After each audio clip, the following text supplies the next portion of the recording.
All right, welcome back to round 2 of the Western Hunter Playoffs. This is our first ever playoff round, and it's because we had 4 finalists that our judges were bouncing all over the place. Every single one of these guys received a first place vote from some of the different companies and the different people we reached out to and said, hey, here's our applications, here's our candidates. Help us get to the top 3, and there was just no way around it. We said, all right, we're moving this to the first ever playoff. So this is round 2. Cody Paratore just went up against Hunter and walked out with not the overall league victory, but he walked out advancing to the championship.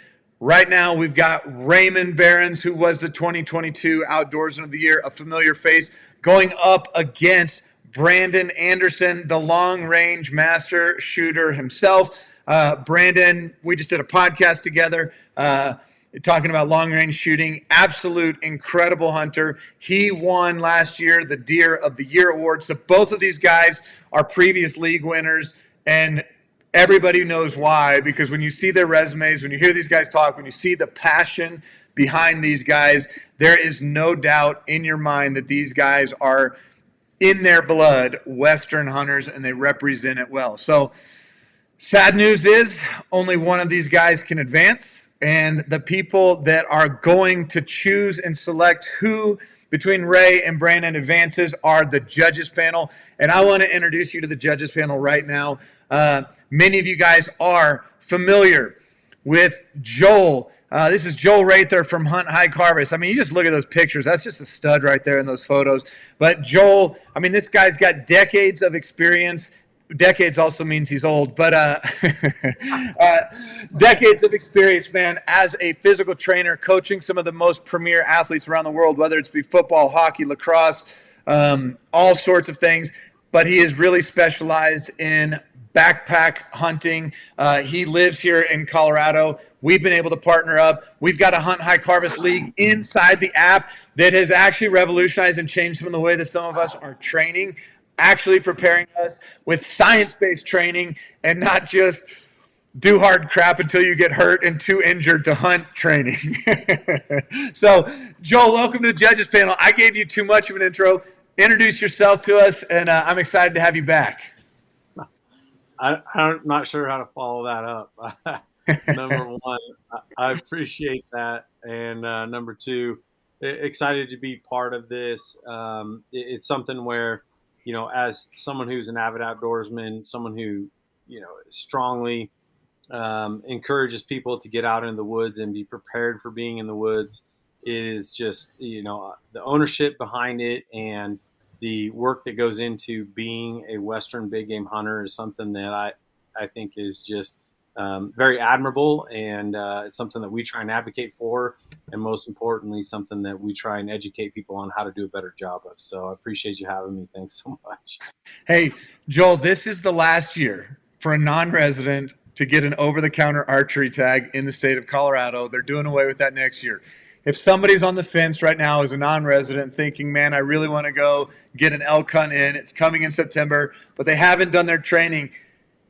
I mean, they're not in the H3O program right now. What can you get somebody ready with 2 months left or less than 2 months away from season? We should put together a crash course September program. I think we did start a little bit of a September, a 60-day challenge. We're inside of that now, but I think if someone got out, busted their butt, and really committed to getting ready for September, depending upon what time of September they want to hunt, that you can get there. It's maybe not ideal, but better later than never, I guess. Well, I was telling you, I was crushing it from the beginning of the year to mid-May. Ended up going on this bear hunt, had some travel, had some trips. It's totally disrupted my training. And I'm so frustrated because I was going into this. I was like, man, I'm going to be in the best shape I've been in years going into a season. And now I really got to kick my H3O, butt into gear. So, all right, judge number 1, you guys have met Joel. I want to introduce you guys to somebody new in the HuntLeague community. We haven't met this guy before, but this is Austin. Austin, he is the founder, the owner of Graxaw. Lives in Missouri, but you can tell from this photo, I mean, that's a bigger elk than I've ever killed, Austin. So you're a little bit of a punk, and I'm a resident here in this state. but want to introduce you to this community. Go ahead. I met you at the Denver Mile High Show and saw some of the products and things that you had out there. And I was like, wait a second. I grabbed one of your game bag kits and I was like, is this like one bag, two bags? Like, what's the deal here? And you're like, no, that. Like, what's this knick-knack crap, huh? Yeah, I couldn't even believe it. I was like, I already have expensive game bags that are really compressed and small. And then I felt yours and I was like, this is almost like half the weight and size of what the other small, slender, streamlined game bags are. So tell us a little bit about Graxaw. Tell us about you as a Western hunter, all that fun stuff. Introduce yourself to the HuntLeague community. Yeah, so my name is Austin Bernskater. I'm from Missouri. I started hunting Western hunting in like 2017. I've been a whitetail hunter my whole life, but in 2017, I decided I was going to start Western hunting. Went out to Colorado OTC and had some success archery elk hunting elk. And on that trip, I brought, let me preface that. On 2016 was my first trip, and I got close to elk but didn't get anything. And I brought pillowcases in. And I thought, man, there's got to be a better way than carrying all these pillowcases. And so I made some lightweight nylon game bags. And the next year I killed a very nice 6-point bull. And it fit in the bags and they worked great. And so I started Graxaw then. Really got rolling in like 2019. So now I sell game bags, boot dryers, skull hangers, and I got a bunch of other stuff coming. But enough about that nonsense, Jared. Dude, I need to get with Joel because us fat Midwest guys, we really need like a Midwest program because I'm about 238 right now. So I'm 20 pounds over my Western weight. It's bad. Yeah, I've had hard. a long fat summer and I don't know if it's time to recover, but I might just have to fast until about August 30th and then dude, from the hip. I'm telling you, we got to get Joel. We got to get you in. I'm glad you're in this call to connect with Joel because, dude, he is the man when it comes to just putting together a training program and all that stuff and doing one where you're not just going to overtrain to the point of once you get out here, you've exhausted your body and then you got no fuel left in the tank. So, man, super excited to have you to introduce Graxaw to the community. I'm telling you, if you're a Western hunter, you're getting ready for your Sweet September League, Graxaw game bags are where it's at. I saw it and I was like, dude, I've seen a lot of good game bags, but I was really impressed with what you had there at the Denver Mile High Show. All right, last but not least, this is a familiar face.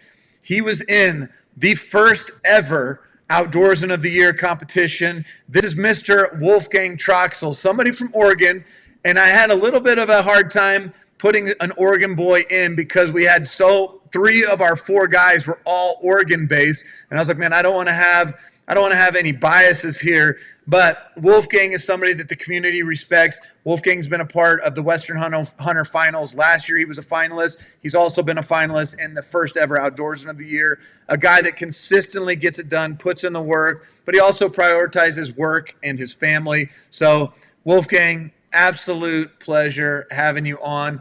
How does it feel being on this side of the table instead of as a finalist coming into this with all your nerves?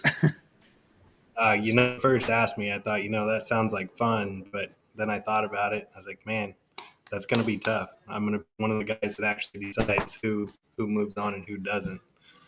There's some weight. You have felt this disappointment before of not winning a finals, so you know what the gravity of this feels like for one of these 2 guys tonight. Yeah, so it's definitely a different weight and a different nervousness, I guess I'd say, being on this side of it than the other. But no matter what, I'm excited. Well, this is my first time to ever do a back-to-back in the same night, doing this playoff round. I get so worked up and so much adrenaline, so excited. And I get so much anxiety just like not knowing, like, I'm like, should it be Cody? Should it be Hunter? Should it be Ray? Should it be Brandon? And it's like whoever you pick, my heart gets heavy for the person that loses. And whoever you pick, I get super excited. So I'm pumped for Cody. And I know I'll be pumped for whoever moves on. The good news for all of the judges, there is not a wrong answer in this. So that's what I always will tell you, like, hey, there's no pressure. Because if you choose Ray, everybody's going to understand why you picked Ray. If you choose Brandon, everybody's going to understand why you picked Brandon. So no pressure on it whatsoever. But let's dive right in and get this party started. First up, we have Raymond Behrens. Many of you guys are familiar. These are photos from this season. I mean, if you saw photos from his 2022 year, you would just see, man, this guy has consistently been successful. Ever since he jumped into HuntLeague, he has inspired others.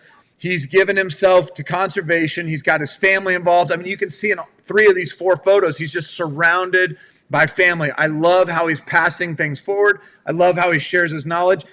For some of you guys that don't know, and this doesn't necessarily play into this league specifically, but he's been running a coyote derby in the area, helping with conservation from on some of the farms and ranch land, helping with fawn recruitment, those types of things. So this guy is a true outdoorsman, checks all the boxes, absolutely deserves to be here, had an incredible season. You can see up in the top corner, that was his first ever buck in velvet.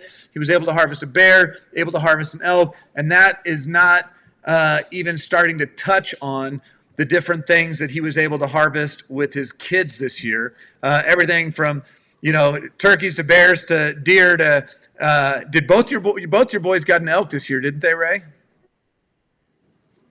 Oh, I got you muted, Ray. Yeah, you told me to watch that mute button too. Yeah, both my boys, they got their first elk this year. That's unbelievable. Now, what gun did they use? I just want to know. Were you rocking? Oh, yeah. Were they using the Seekins, or did you have them on the other gun? We took the Seekins on every hunt this year, and it sure put them down. That Dude, was I a love very it. nice setup there. I love it. So as I said earlier, Ray, you won the 2022 Outdoorsman of the Year. With that came kind of the rifle of your choice there from Seekins. You put the optic of your choice from Vortex on it. So you're rigged up with that Gen 3 6 to 36 scope with that Seekins hit rifle. It's a heavy gun. You didn't go ultralight for a Western build. So if you win this league, I'd recommend, hey, go ahead and get into that ultralight camp. So you got an ultralight rifle and you got your heavy hit rifle. Yeah, I was thinking about that. My future hunt that's coming up, it's very steep out in the Selway Bitterroot, and I love that gun, but I don't think I can pack 15 pounds everywhere up that steep stuff. Let's get you in that 8 to 9 pound range here soon. So, Yeah. All right, Ray, you've been here before. You kind of understand the format. The judges are prepped and ready for you. As soon as I move you to this next screen, you are up, and question number 1 is coming from Wolfgang Troxel.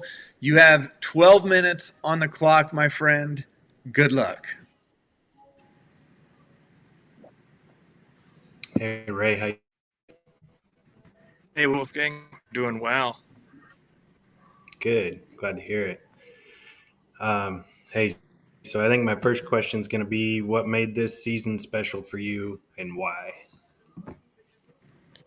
Yeah, this season was pretty dang special because I set a bunch of different goals than I've had in the past, and a lot of them revolved around getting, my niece and my kids, getting them out there and getting them their first animal, their first big game animal, and I was pretty held up about that because I had a lot going on. I just finished my bachelor's degree in nuclear medicine, and I was full-time work. I didn't think I had time to get out there, but I ended up helping them get all their animals, and that was the best thing. If you go to that, you might have seen my YouTube videos. I got all 3 of those videos of their first kills and got their reactions, and my niece's first buck, her reaction is the best. You just need to look at it. She's short for words, she can't breathe, and that was one of the most rewarding things in this season that made it special. That's awesome. Congratulations on that. Oh, yeah, it was fun. And then how did you prepare for this season mentally, physically, shooting? What was your routine this year to get ready, knowing you were so busy outside of hunting? Well, I had my goal set on a velvet buck, and I wanted it with a bow. So every morning at 6 o'clock, I'd get up, go shoot the bow, and then I'd take off work. But I didn't have a lot of time for scouting or prepping because I was constant homework, full-time family. So I shot the bow a lot, knowing that I'd have to, get pretty close to a buck during August, September. And that was my prep for that season. The rest of it, I didn't get out scouting. You might look at my scout logs. I think I did like 6 or 4. I didn't do any scouting because I was super busy. I would end up calling family and other people that I knew. Like, hey, do you know where the elk are? Have you seen any? And usually people don't like to share that information. That's your secrets. But I was like, hey, I need to get my kids an elk. Have you seen them? And I ended up getting a lot of intel that way. So I scouted through people, and then the e-scouting, preparing for the elk as well, looking up drainages. But really, boots on the ground scouting wasn't part of my preparation. It was mostly talking with people and making connections. Yeah, I know that feeling all too well between, trying to run my own business and spend time with the family and balance all that out, man. I don't have a whole lot of time to scout myself. Yeah. But let's see here. Was there anything different this year compared to any of your previous seasons? Just short of making all those new goals. Last year I still had my kids with me. We still tried to get them all animals, but this year I set goals. They gonna set aside a special day for them so they can get their animal and then move on to the next kid. So I felt like this year I didn't take a lot of time alone. I think I did a couple hunts by myself, but usually it was with people constantly. But no, not a whole lot different. I did learn to shoot long range, and I learned my bow a lot better. I got a new bow, new setup, watched a lot of videos on, tuning, because I knew I was going to need that skill when it came down to it. Yeah. Yeah. Ray, Joel here. It's Joel. awesome. It's awesome to hear and kind of read through your story, and what a like memorable year, right? Especially with family, with your kids and your niece and all that kind of stuff. And what would you attribute in your mind, if there was a piece of gear or one singular thread that you feel helped make all those things successful, all those hunts successful? Well, I think really my Onyx map system, that sure made a big difference on being able to be confident where I need to be going and what land I can and can't access. And it sure helped out finding who owned what land, and I can, it comes with quite a bit of features that I found very helpful there. Far as gear that I carry with me, that new rifle turned out very, very nice. It shot flat, and I was more confident with my shooting skills because of the setup I had. And it wasn't just my old rifle I got from my grandpa. It was something that was sturdy, and I felt pretty confident with that. Yeah. My spotting scope, that sure changed. Oh, binoculars and spotting scopes, I can't stress how important it is to be able to see. There's animals I can see down on 400 yards that I couldn't see with my old binoculars, and having a nice set of glass, it sure made the difference. And I knew that if it was worth pressing an animal, or was there anything down there at all. And in the past, I wouldn't be able to tell that, and I would maybe go a different direction. Yeah, no, that's awesome. And my other question before I pass it on to Austin is, in your mind, with having such a memorable season, does it change what your definition or perception of success actually looks like? Yeah, I guess a long time ago, I used to think my success was what I can come out with at the end of the season, personally. But now it's definitely changed. I don't even care anymore about going out there and trying to get the state record. Now it's about getting the little guys out, and that's what changed for me. Now it's all about, hey man, let's get you out there and let's set you up. And I love putting on those hunts. It's pretty cool. But far as success, getting out in the field, and I tell my sons every time that we're out in the field, this is better than sitting at home watching TV. Like, I don't care if we see an elk or we're tuckered out, but at least we'll have something to talk about later, and these memories are going to last us forever. And so that is most successful. Yeah. Yeah, that's awesome. Hey, Ray. I'm Austin. Hey, Austin. So I got a few short questions. How you doing, man? So how old are your two boys? 16 and 10, or maybe 11. And then how old was your niece? She is, I think she was 14 when we shot that buck. Wow, man. So um, that's pretty impressive. How many total days do you think you hunted with your sons, your niece, with other people? How many total days did you hunt with other people this season? Well, I found out that I can hunt almost every day of the year. I found every species that is accessible, and I did that. I don't think I logged all those hunts. I'm guessing, I know every time my older son was with me for every hunt, maybe -2. So let's say about 60 to 80 hunts I've had kids in tow. And it's kind of Wow. stressful. I want that camaraderie. I want Wow, that. dude. That's impressive, man. That's what I was Oh, getting at because I only have 3 kids. You got 5, but just taking my kids out to turkey hunting a blind, even or deer hunting a blind in the Midwest, it's difficult. It's a process. So if you did that 60 to 80 times, and granted your kids are a little older and your niece is a little older, uh, that's very impressive, man. And Yeah. it's kind of a tangent off that last one, but how did you balance family and hunting? And I'm going to kind of my guess is that because you were taking your family and not just being selfish, you're being selfless. I'm guessing that your wife was very cool with it. Is that correct, or am I off there? Yeah, I was gonna say I've got an amazing wife. She's never hunted. She's not interested in it. She knows it's my passion, and she doesn't want me to change and not hunt. So she lets me live it, and it's so cool that as long as I'm, like you're saying, selfless and take my part of the load, I'll take the kids with me. She's cool with it. She knows that's what I need to do to stay sane, is to get out into the wilderness once in a while. So she's like, hey, you need to take the weekend, go out, go camp, go hunt. And she's amazing. And because of her, I get to live my dreams.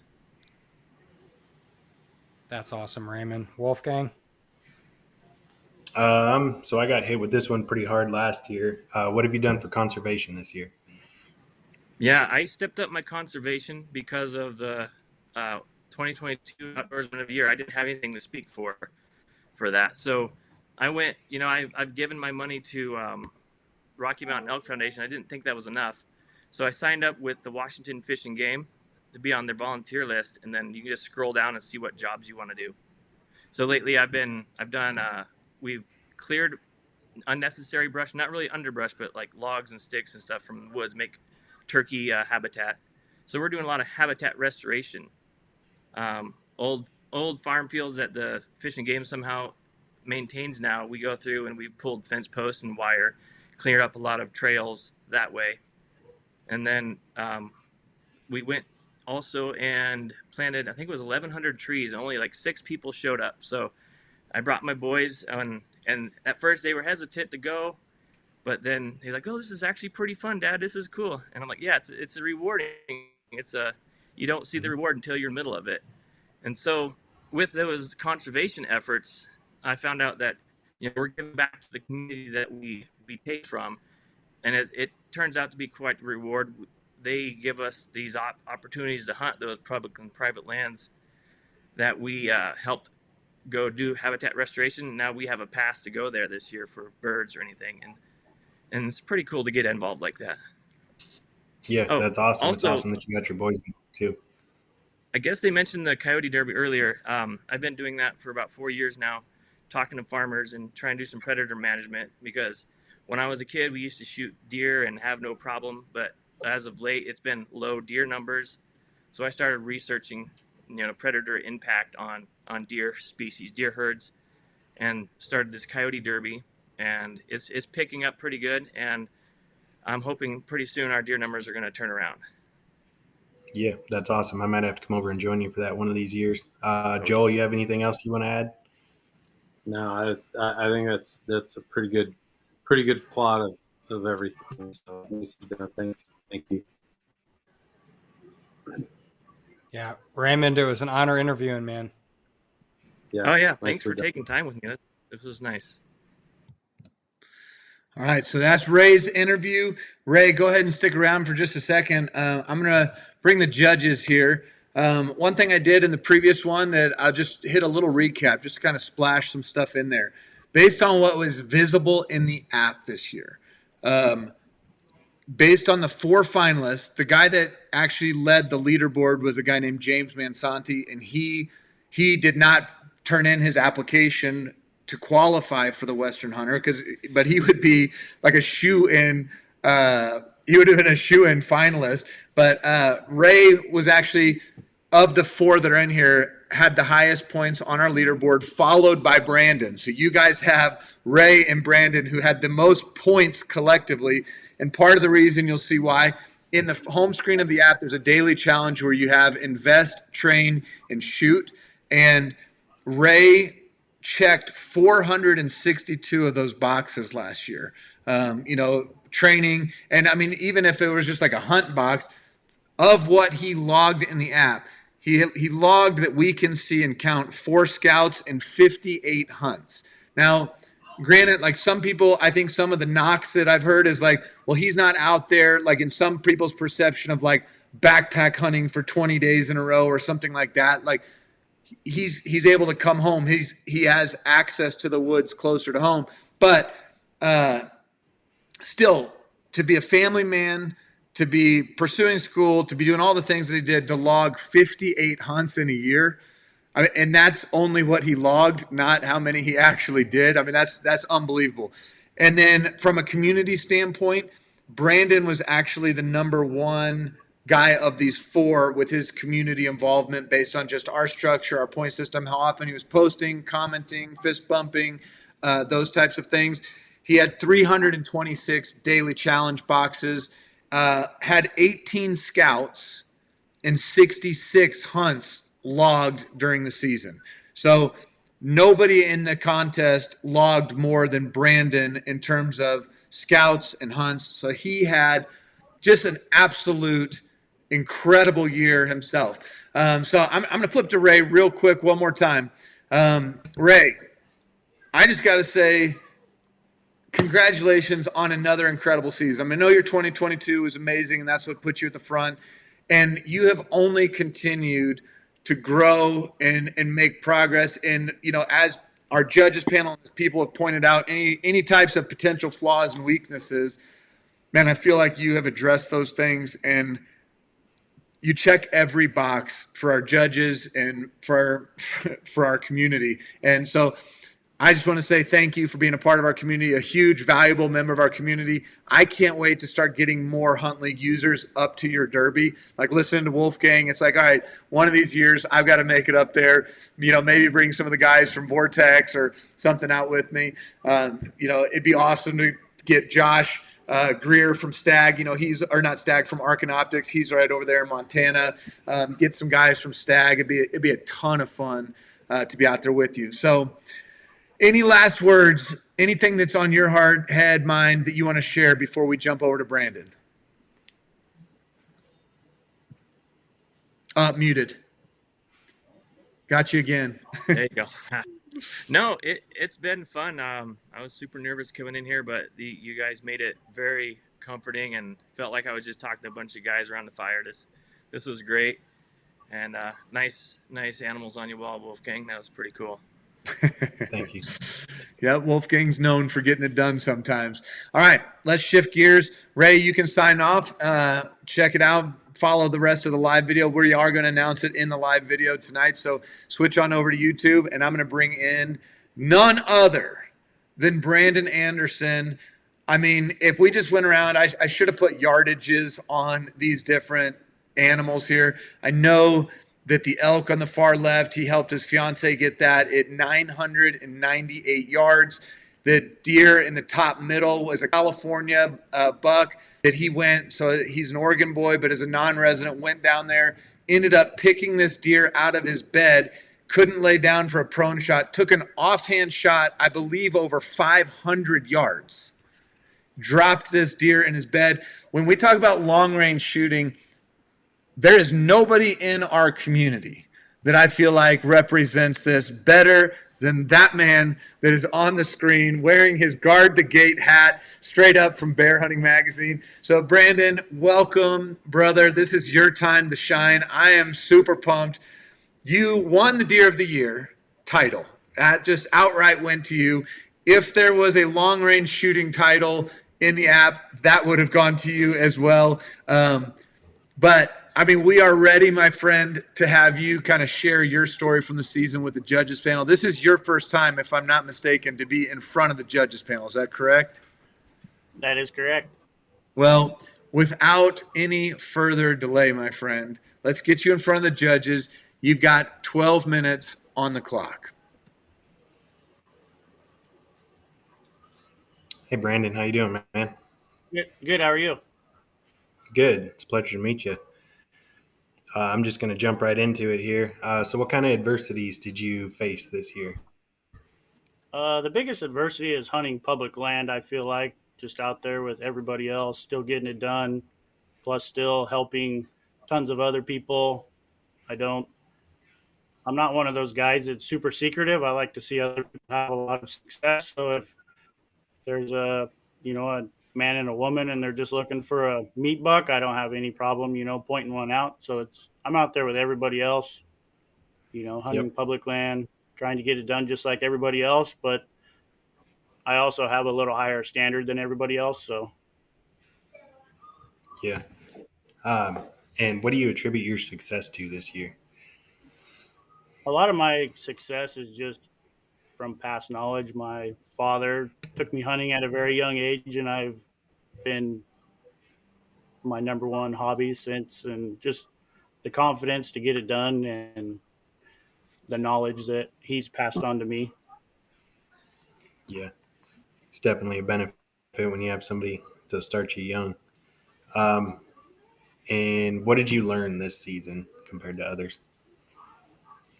My biggest thing this year was having patience with other people. For me, myself, I always kind of go for it, just grind hard. I had to learn the patience to sit there and, not go hard, because I really focused on helping other people this year, helping my fiance kill her first bull, helping her get her second buck, stuff like that, helping other people find success just like I have for the past 20 years. Yeah, no, that's awesome. I saw that picture of her bull. That was great. I'm going to pass it on over to Joel. And Yeah, I mean, Brandon, it's from someone who is very, I would say, remedial at long range shooting. It's impressive for me to see the things that you've done, and I wouldn't know the first thing about that. And so, for me, I think that the question that I would ask you is, what do you feel, based on your expertise and the things that you've done to find success? What do you think are probably the most important piece of learning or finding success based on the things that you utilize, whether that's gear or whatever that might be? What do you think attributes to that? I think it's the confidence in your equipment, knowing what you're capable of, what you're mentally capable of, just having confidence in your equipment and past knowledge, I think really helps a lot. Understanding the lay of the land, understanding what the animals do, understanding where those animals go when they get a lot of pressure. And that just goes back to putting the boots on the ground and spending a ton of time in the woods, even, Yeah, for sure. I mean, there's nothing that replaces getting out and spending time out there for sure. So that's usually where it all begins. But in terms of you managed to obviously have a tremendous year, but um, looking back on that now, and then obviously as you look forward, I've been fortunate enough to kind of be part of this process now a couple of times, and I think sometimes when you have a year like you did, it's probably tough to say like, man, how do I top that, right? And so for me, it's like, what do you determine, or how do you define like what does a successful hunt look like for you? As you kind of look forward. I think a lot of it with how much success I've had over the years, I think a lot of it now is just seeing other people that haven't had the opportunities like I have my entire life to get out there and witness, they get the same experiences and the same success I have over the years. That's going to be my goal this year is helping more people get out there and understand what the hunting community needs and what it's all about because we need more people to advocate for us so we can continue hunting for many years to come. Yeah, that's fantastic. Austin, go ahead. Hey, Brandon. So, Austin here. So, I read in your bio that you've been long range shooting for 15 years. So, you're 32. So, who taught you or how did you learn to long range shoot at 17? Did you have a mentor? Did you have an influence? How did you start getting into long range shooting? Just a local guy here at one of our local gun shops. Just one of my good friends lived right above him, so we were down there with him all the time, just starting to, just getting into it. There was a lot of times when we'd be out there at my younger age, 12 to 15, when we had a lot of opportunities to kill bulls, but they were too far out of our range for the equipment we had. So it was at that point in time, you got to step up your game to be more successful. So that's what I did. So, would you say you sought out the long range hunting? Yes. Okay.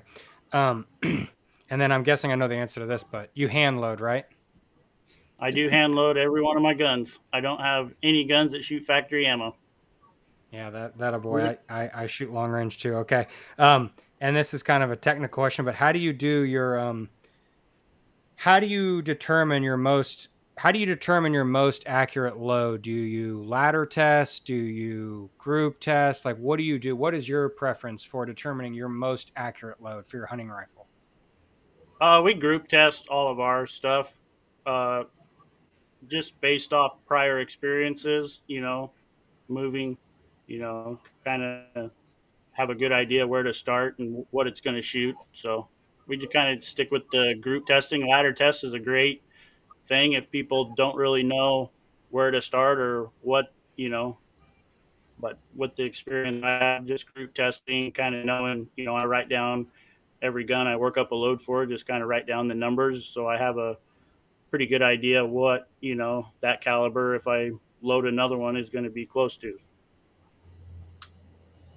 Okay, that's perfect. That's what I do too. I just know I saw your 338 Trex email handle, and I know some of the guys that I shoot with. They like to do ladder testing on those big bore rifles way out. But that's cool, man. I appreciate the time, Wolfgang. Thank you. So, what have you done for conservation this year? Like any organizations you've donated to or volunteered with? I've been volunteering with the Rocky Mountain Elk Foundation for about going on 20 years, volunteer at banquets all over the state of Oregon. This year I went to Lakeview, Roseburg, Grants Pass, Eugene, Reedsport. I've been doing that for 20 years now. Going to go to Eastern Oregon in a couple weeks and do habitat projects at the summer rendezvous. Been doing that for several years also. Just heavily involved in the Rocky Mountain Elk Foundation, putting on special raffles to just help increase, the donation money towards conservation for elk and other wildlife. How about howl.org or something like that? Have you done anything with them? I haven't ever, I've looked into howl.org, just haven't. I spend my little bit extra time I have between my family and hunting and that. I kind of just focus my time with Rocky Mountain Elk Foundation instead of just giving each of them just a little bit of my time. I just give Yeah. Rocky Mountain Elk Foundation my full time. Rather, I feel like it's more than trying to spread just a tiny bit over several different organizations. Yeah. No, that's awesome. I like Rocky Mountain Elk Foundation too. And I learned a lot more about howl.org this year myself. So, Joel, do you have any else? Yeah. As you kind of look forward, what do you feel like, in the next upcoming hunting season. I'm kind of a bow hunter by nature. I like to bring them in close. I'm big on, trying to close the distance and that type of thing. And again, it's one of those things where for me, I find it, so amazingly, like impressive to see someone that has the capabilities and the time that you've spent to learn how to shoot out to those distances and things like that. Like, what do you view as a challenge for you as you look forward to the upcoming season and something that you're like, okay, I've done this. How do you like top that? How do you improve as you move forward? This year, I've been working on actually a long range Oregon legal muzzle loader. I'm going to try to elk at beyond 200 yards, open sights, 100% Oregon legal with it. That's going to be my challenge this year. Another challenge would be is hopefully get my visually impaired nephew out in the woods and see if he can harvest his first big game animal. Yeah, that's awesome. Austin, you got one more? Yeah, of course. Brandon, so would you say that this could be in your past, not necessarily a future question, but do you partake in more hunts or plan more hunts? A lot of it is just, buddies saying, hey, you want to go out this weekend, so I wouldn't really say I plan a lot of hunts. I usually plan 1 or 2 hunts a year, plan to go to California last year, plan to do California again this year, just some complications scheduling wise with the family, didn't get to do that this year, but planning on really focusing on nephews out there this year, helping them harvest their first animals. A lot of it is just other people saying, hey, I'm struggling this year. Can you help me? Yep, absolutely. Focus my attention to them for a couple days. Had some people from Washington last year come down and help them, put them on several bucks. They just couldn't get it done. So just a lot of the spur of the moment, And then helping other people. So, and then, say, like you're saying, you see a husband and wife who looks like they need a meat buck or something. Would you say a lot of the spots you go are spots that have been passed down through family knowledge and friends, or would you say there's some of that, but you've also found a lot of your own spots and you're still willing to share those with the random stranger? A lot of, I hunt both areas that has been passed down onto me, but I also feel like to help my success, I also need to spread out a little bit. Especially when I start meeting more and more people, I start spreading out, going different places, trying different new areas, scouting, just if you want to be at the top, you got to stay at the top, so you got to stay on top of scouting and, staying in shape, be willing to go to that next ridge, that nobody else is going to, Yeah, stop eating Casey's pizza. Yeah. Yep. Like us Midwest guys, yeah. Thank you, Brandon. All right, Thank Brandon. you. Hey, absolute unbelievable year. The only thing I can say is you're probably glad that old Jimmy Monsanti isn't in here with you going up against you because that dude put up some good numbers himself. But, man, unbelievable job with the judges panel. Incredible season. There's not anything that I can knock. I mean, how selfless you are. I got to witness that firsthand when we put together the On Point experience because we had like 6 or 7 hunters out in a similar area trying to make camp. None of us knew the area except Garrett, and you came out on a daily basis, leaving work as soon as you could, driving an hour to get to us, helping us find bears and get on bears during that week. So I got to experience some of that selfless. You weren't putting yourself in a position to fill a tag for you. Like you were preferring everybody on that group.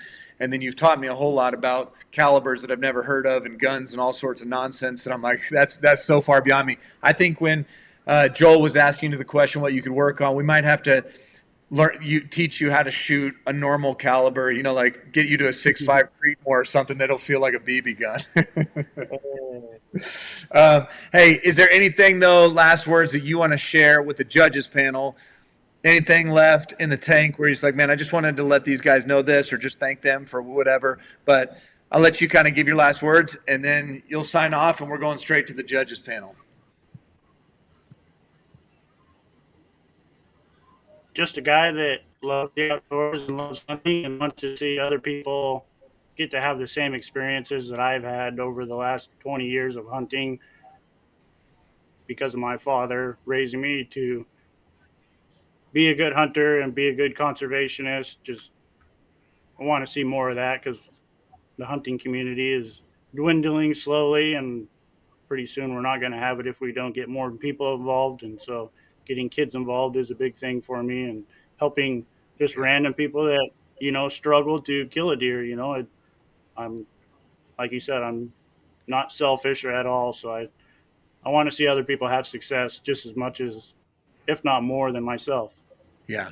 So I saw that all through your year this year. I mean, half the pictures that you had submitted during the deer of the year and stuff like that, it was other people with a deer. It was like, that's because you helped those people harvest. So, man, absolutely love having you be a part of the community. Again, like looking at your season, 18 scouts, 66 hunts logged, and I'm sure there were hunts that you didn't log, 326 daily challenge things, from shooting.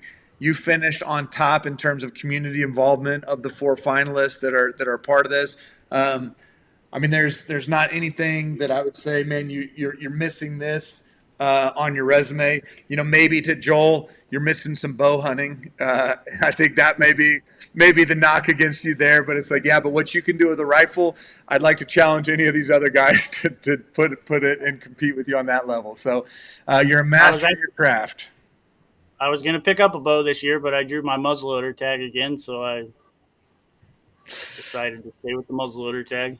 You'll let that be your challenge. All right, brother. Well, good luck, and I'm going to move to the judges panel. Thank you for jumping in and joining us tonight. Thank you. All right, gentlemen. We have 2 awesome guys to split hairs between, and we got to figure this out, and it's never easy. So here's kind of what I want to do. I want to go around. I'm just going to kind of go around like a clock. So, Joel, I'm going to start with you. And I'd love for you just to kind of share, like, hey, what stuck out to you about Ray? And we'll just go around in the circle and say, all right, what stuck out to you about Ray? Then we'll circle back around and go with Brandon. So what stuck out to you specifically about Ray? I think that how much, he involved his family, kids, his niece, that type of thing, to me is just, it's awesome to see, especially knowing that, kind of what we know right now, which is, the state of the union, if you will, in terms of where we're at in the hunting world and trying to conserve that and trying to promote and trying to protect it. To me, I think that was something that really stuck out to me. Yeah, getting both of his boys. Like, I have 2 boys that are relatively similar ages. I've got a 15-year-old that'll be 16 this week and a 13-year-old. And I'm like, to get both of your boys an elk in the same year, that's a challenge I'm hoping to accomplish this year with them.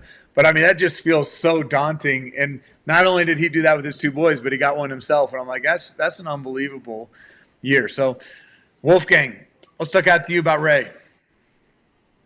Definitely the fact that he got so much more involved in conservation this year compared to, he said, 2022.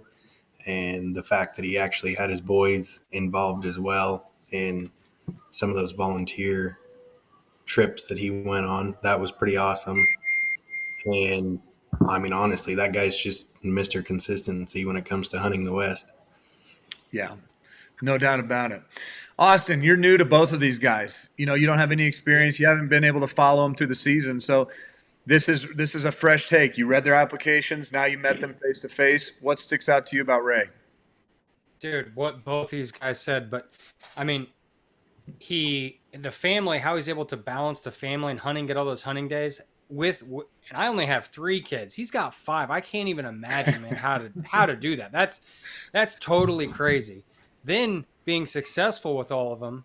And then, like Wolfgang was saying, and you said, Jared, checking all the boxes. Like, the only way that he succeeds with family, work, and hunting is he is super disciplined. There's no other way around it. So that guy, I admire that more than almost any other attribute in someone. That guy is not taking days off. He's sacrificing his sleep, his only free time, to maybe do the dishes for the wife or do whatever he has to do the side project on the weekend when he'd rather just be hanging out. He's not doing that clearly because he's spending so much time being successful with other people hunting. So that's so impressive to me, Jared. Yeah, it is.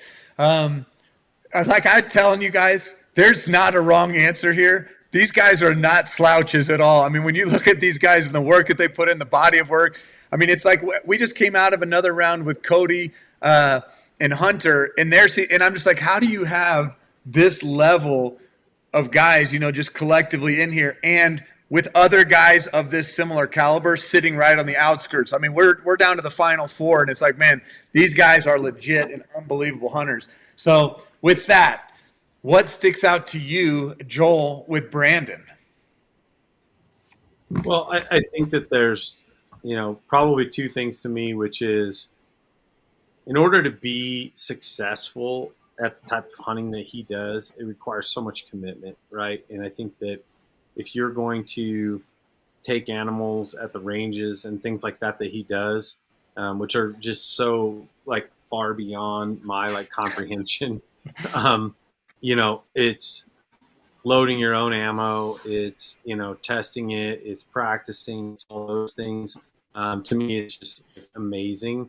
Something that I can't really assimilate with at all. And then, as we started to talk about his Rocky Mountain Elk Foundation kind of involvement, and he kind of went down the list of like, I went to this banquet and this banquet and this banquet and this banquet and this banquet, and I'm like, holy crap, like I couldn't make the banquet that was like 2 miles away from me here because of being so busy. And, I think that to me is like, shows his level of commitment, which I think is on both sides of the fence is super impressive and definitely admirable.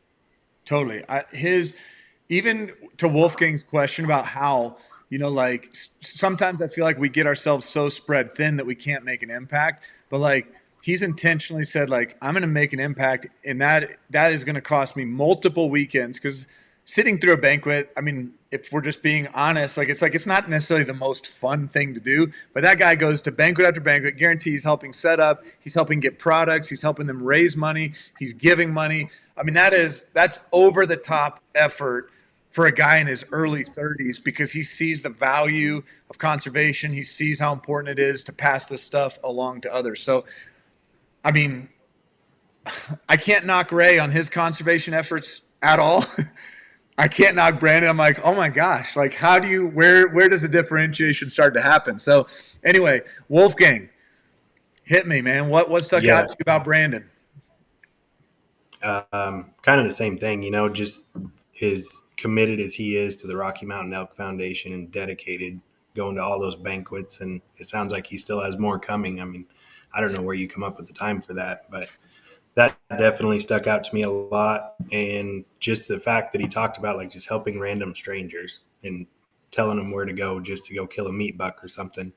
I'm not that guy, man. My spots, I have a very, very small list of people that I'll share my spots with. So that was pretty impressive to me. I can understand and appreciate that, Wolfgang.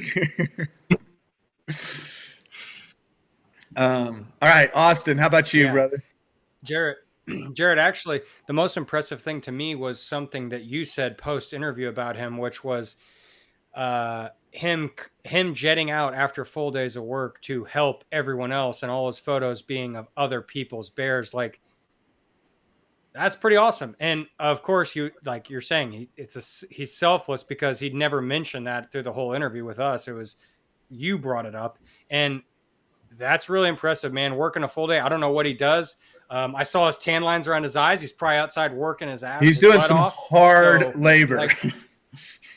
Yeah. So then, dude, I mean, doing hard labor and then jetting an hour and then going helping people till dark, driving an hour back and getting 5 hours of sleep before you work hard labor again. That is no easy commitment. So that's very impressive to me. Yeah. That dude is the man. Guys, we're closing in on this. I want you to we're going to go around one more time, and I want you to tell me what this title represents to you when we're about to award this, because ultimately we have to move one guy forward. If I could crown 4 guys champions, I would, because these guys are all deserving.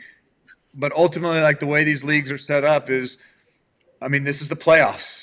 Somebody has to move forward, and this is going to be a tough decision. So I'm not asking you who you're leaning towards, but I'm saying, what does this title represent to you? Because I want you to frame it in the idea of like, well, what are you looking for as you go to select between one of these 2 guys? What about this title and who they are makes them more deserving or something like that? So, Joel, I'm going to start with you. What does this Western Hunt title mean to you, and what should it represent? I think it's a compilation of putting in your time, which means doing your homework. It's getting out and shooting. It's preparing. It's involving other people. And most importantly is understanding the greater picture, which I think both of them have shown that, they've taken a lot of ownership into doing. And to me, I think that's what we should all strive to do. It's what we should all want to do more of and do a better job of. And that is to be consistent, to be committed, and most importantly, to give back. It's a big deal. Wolfgang, what does this title mean to you? Well, you were there. Guy grilled me pretty good on conservation last year, so that's stuck with me ever since. And obviously, neither of these guys are slouches when it comes to their conservation efforts. Just being prepared, mentally, physically.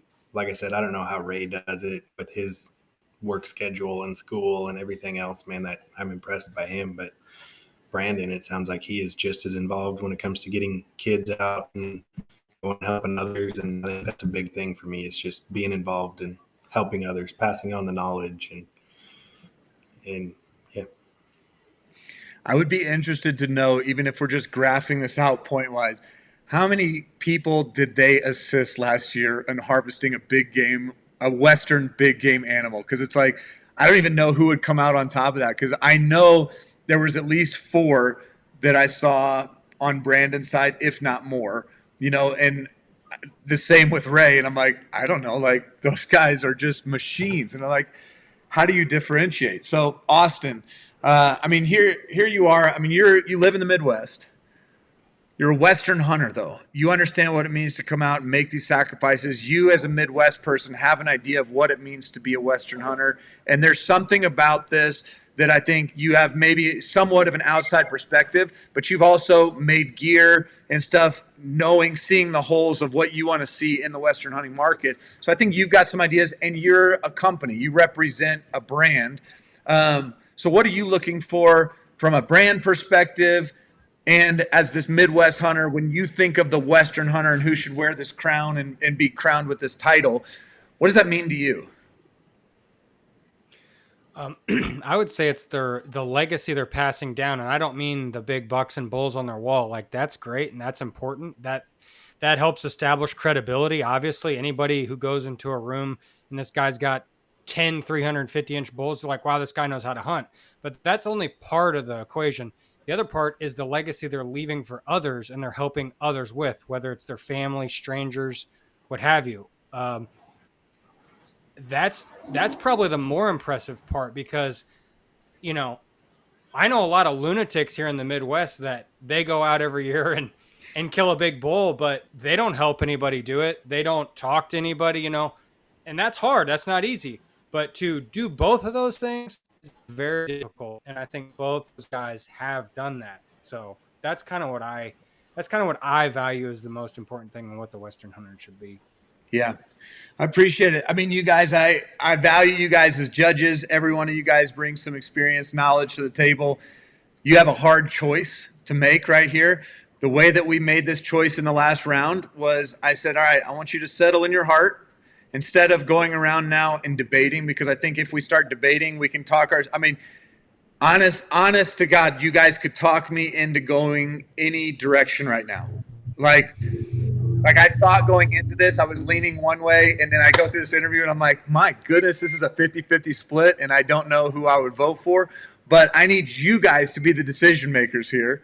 And it really could go either way. But we interviewed Ray first, and then we interviewed Brandon second. So we're going to use a 1 on your finger, but don't do it yet because I don't want you to influence each other. I want a clean vote. So I want you to make a decision in your head, mind with conviction is like, all right, who am I voting for? And I want you to hold up on the count of 3, a 1 for Ray or a 2 for Brandon. Don't hold up a 3 being undecided. So this is a 1 or a 2. So I'm going to, before you give me a number, I want to see a thumbs up saying, all right, I know who I am leaning towards. Do you have somebody in mind? Joel's got somebody. Austin, you feel good? Guys, the first ever playoff. I mean, dude, it's tough. I wish you wouldn't have. Dude, I don't know why you asked me to be a part of this. It's a lot more stress than I was anticipating. It's hard. The guys that go into this next week, don't even ask me how they're going to differentiate between Cody and whoever walks away here. But let's get to the voting, and I'm going to have you guys stand behind your vote and tell me why you voted the way that you did. So on 3, I want you to flash those numbers up. So 1, 2, 3. Let's see it. Ray. All 3 Rays. Okay, this is a unanimous. This happened with Cody. I want to know, what was it, Joel? What was it that put Ray up ahead? I don't know. It's so hard. I think for me, it's the kids. It's a soft spot for that. It's looking at a guy who was getting his degree in something I couldn't fully understand. This seemed really hard on top of that, and how much he managed to get out as well. And I have guilt that I don't vote for number 2 because they're both very deserving, and I think that for me that's probably what leaned me in his direction the hardest, and makes me feel bad that they can't both pass. But this is my second time doing this, so Austin, I'm telling you, it doesn't get any easier. But this is rough because the only good news is you don't have to be Jared. Dude, I'm just saying, I can't believe that Brandon's not in the finals. Looking at it the whole season long, he was a shoo-in to me. I don't know who's going to beat this guy. And then you have these 4 guys, and I'm like, I don't know how you edge one over the other. So it's been crazy. Wolfgang, I mean, Joel, you flashed that 1 up right away, and then I asked you why, and you're like, dude, I don't even know. But, I mean, we have to make a choice. So, Wolfgang, what tipped the scales for you for Ray? Oh, you're muted, Wolfgang. Just his dedication between work. Oh. You're good. You're good. I mean, yep, you're good. It's just delay. His dedication between work and school and everything he had going on, man, I feel like there's a lot of guys around here that would just kind of tone back and not be so involved with passing on knowledge to others, mentoring the youth, taking his kids out and everything. I feel like there's a lot of guys that probably would have been a lot more selfish with their time. And just the fact that he was still as selfless as could be. I mean, obviously Brandon was too. He took a lot of people out. He mentored a lot, but just knowing myself what it's like to try and balance so much chaos in your life at a time and still take time for others. I think all of us are in that older father kids age bracket where we look at that and there's a natural gravitation. I think, not that Brandon doesn't. I mean, he's got, I think, a 5-year-old that's doing T-ball, and somehow he's finding time to also coach his son's T-ball team in the midst of all his hunting. I'm like, I think it's absolutely wild, but I can understand some of the reasons why it resonates with this group of judges too, where we look at the body and just say, man, I don't know how Ray does what he does, but it's incredible. So Austin, let's have you finish this out. What was it about Ray that just put him over the top? Yeah, I mean, I guess it's piggybacking off these other 2 guys, but I think if you sum it up, it's because Ray is leading a life that I I don't envy, but I look up to. Like, that's the kind of father, hunter, mentor I want to be that I fall short of being. So it's really that simple. I mean, it's so impressive all that he's managing and handling, and that he's a great role model. That's what it is, like setting that example for others. And I think ultimately, like when we create these leagues and we create a league championship, it's not a league about somebody just beating their chest, being like, I'm the best freaking hunter in the world. Nobody's better than me. Like, I just killed the biggest. It's like what I absolutely love about what's going on here is like these are the types of hunters that we want to put out there. We want to tell these types of stories. We want to celebrate these. And I think that's what the different companies and brands that are kind of participating with us, I mean, that's what they see in this community, and it's something really special. So, judges, I appreciate you guys. We're just over an hour now. I appreciate the work, the thoughtfulness, diving into the applications, doing all that you did. I've got to congratulate both of these guys that are in here today. I got to congratulate Brandon. I don't know what he could have done different. Like, there's not one thing that I think he could have done different that would have been another box he could have checked that would have flipped the scales. Ultimately, I know you guys had to make a choice, but I'm like, there's not more work that he could have put in. There's not better shooting. There's not, I mean, it's just like he did everything. So it kind of breaks my heart to say, like, how does he not win? But I also know that, like, how would I say that about Ray? You know? So congratulations, Ray. You are moving on to the championship. Thank you, judges, for your time tonight, for investing in the HuntLeague community, your thoughtfulness. Huge, huge, huge appreciation. We are moving next Wednesday. Our judges panel is the previous winner, Joshua Dishman, married up with Vortex Optics in Bergara. We are on for next Wednesday, and we're going to find out who wins in the championship round between Cody Paratore and my man, Raymond Behrens. So thank you guys for joining us. Let's sign out and move on with our lives. Thanks, sir. See you guys. Appreciate it.